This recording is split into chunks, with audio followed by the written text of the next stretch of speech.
आचार्य माधवानंद जी महाराज के श्रीमुख से श्रीमद् भागवत कथा एवं श्री राम कथा की अमृत वर्षा के लिए इस YouTube चैनल को सब्सक्राइब करें और सनातन संस्कृति के प्रचार में भागीदार बने। है ना? एक व्यक्ति के तीन मित्र थे। और तीन मित्र कैसे थे? बोले महाराज एक मित्र तो ऐसा था कि जो हर समय इनके साथ में रहा करता था, हर समय, हर पल हर क्षण इन्हीं के साथ में रहा करता था। दूसरा मित्र ऐसा था कि वो जब कभी साल 6 महीने में इनसे मिलने के लिए आया करता था, 2 महीने में, 4 महीने में, 6 महीने में, 10 महीने में, 1 वर्ष। लेकिन एक तीसरा मित्र इनका ऐसा भी था जो कि महाराज कई वर्षों में इनसे मिलने के लिए आया करता था, कभी साल में, 2 साल में, 4 साल में, 10 साल में।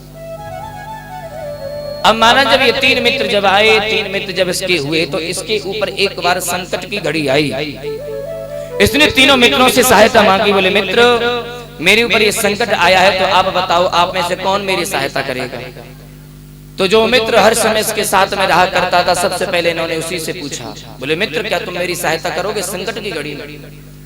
तो जो हर समय इसके साथ में रहा करता था, उस मित्र ने एक ही बात कही। बोले सुनो, जब तक तुम स्वस्थ हो, जब तक तुम सुखी हो, तब तक तो मैं तुम्हारा साथ दे सकता हूँ। लेकिन जिस समय तुम्हारे जीवन में, तुम्हारे शरीर में रोग उत्पन्न हो जाएंगे, संकट की घड़ी, दुखों की घड़ी तुम्हारे जीवन में आ जाएगी, सबसे पहले मैं तुम्हारा साथ छोड़ दूंगा। ये व्यक्ति बड़ा निराश हुआ, दूसरे मित्र के पास में गया। बोले मित्र क्या तुम मेरी सहायता करोगे? दूसरा मित्र कहता बोले हाँ मैं तुम्हारी सहायता तो कर सकता हूँ, लेकिन कब तक? बोले जहां पर तुम रहते हो वहां से थोड़ी सी दूर तक मैं तुम्हारी सहायता कर सकता हूँ, वहां से आगे की यात्रा तो तुम्हें खुद ही तय करनी होगी, वहां से आगे मैं तुम्हारी बिल्कुल भी मदद नहीं कर सकता। दोनों मित्र हो गए, दूसरे मित्र से भी ये निराश हो गया। इसका तीसरा मित्र है जो कभी कभी साल, 2 साल, 10 साल, 6 साल में मिलने के लिए आया करता था। आज इस व्यक्ति ने उससे जब सहायता मांगी है, तो उस तीसरे मित्र ने कहा बोले मित्र चिंता न कर, चाहे तो सुखी है, चाहे तो दुखी है, चाहे तो कुछ भी हो जाए तेरे जीवन में, कितने से बड़ा संकट क्यों ना आ जाए, लेकिन जब तक तू रहेगा मैं तब तक तेरे साथ दूंगा।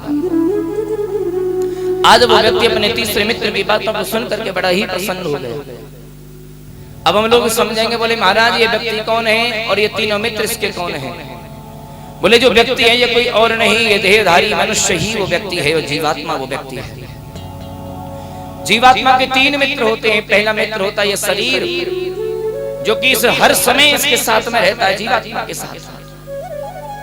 दूसरा मित्र होते हैं इनके रिश्ते नातेदार, जो महाराज जब कभी इनसे मिलने के लिए आते हैं, साल 6 महीने में, 2-4 महीने में, जब भी कोई काम पड़े तो ये मिलने के लिए चले आते हैं। तीसरे मित्र है इसका धर्म।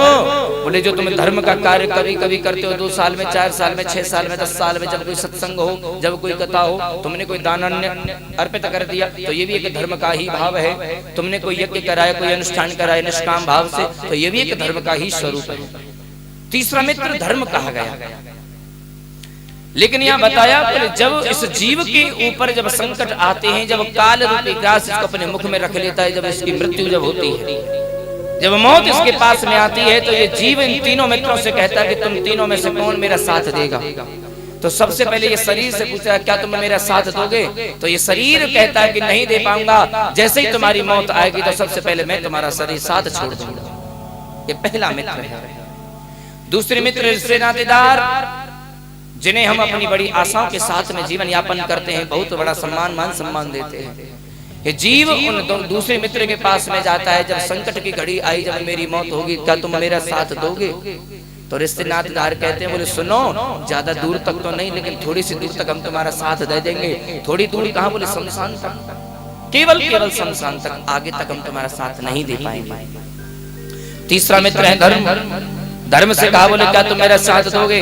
केवल एक ऐसा मित्र है धर्म। धर्म कहता है बोले चिंता ना करो, जब तक तुम्हारी जिंदगी रहेगी, जिंदगी है या जिंदगी चली जाए, तुम्हारी मौत हो जाए, चाहे भले कोई रिश्ते नातेदार तुम्हारा शमशान तक साथ दे, जहां तक भी तुम जाओगे, जब तक तुम रहोगे, जब तक जीवात्मा जब तक दूसरा शरीर धारण न कर लेगी, तब तक मैं तुम्हारा साथ दूंगा।